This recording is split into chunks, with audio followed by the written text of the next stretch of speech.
Kalunos-lunos ang sinapit ng isang estudyante sa high school sa Taguig.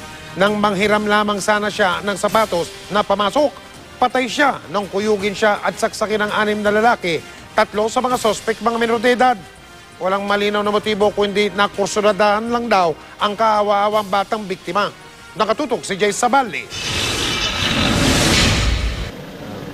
Sa kuha ng CCTV, makikita ang 4th-year high school student na si Danrev Escaro sa tindahang ito sa Magsaysay Road sa Taguig, alas 7:45 ng gabi ng Lunes.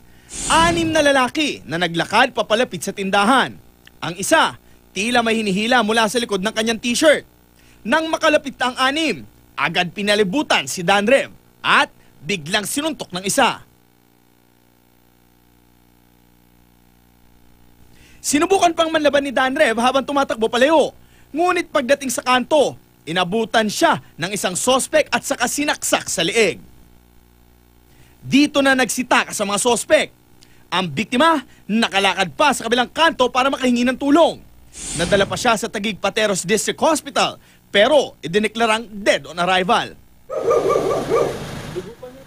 4 na araw na ang nakalipas. Bakas pa sa bangketa ang dugo ng 17 taong gulang na biktima. Merong isang testigo na willing naman ng bata, 16 years old, kaya lang ang magulang naman ang umayaw.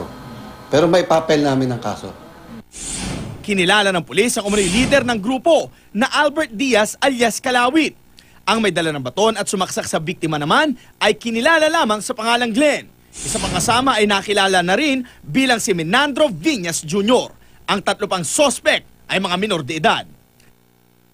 Ayon sa mga kamag-anak ng binatilyo, manghiram lang daw sana ng sapatos si Danrev sa kanyang kaibigan na gagamitin sa pasukan nang bumili ng tubig sa tindahan. Doon na raw napagtripan ng 6 na lalaki.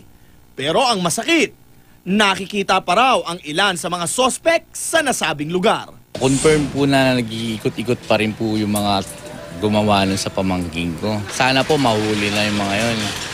Parang wala po kasi nagiging action eh. Continuous follow pa rin naman kami. Any information regarding dun sa insidente na makakapagbigay ng kalutasan sa kaso, pinupuntahan naman kagad namin lahat yan. Pangako pa ng Taguig Pulis na tutulungan ng pamilya para mapabilis ang hustisya kay Danrev.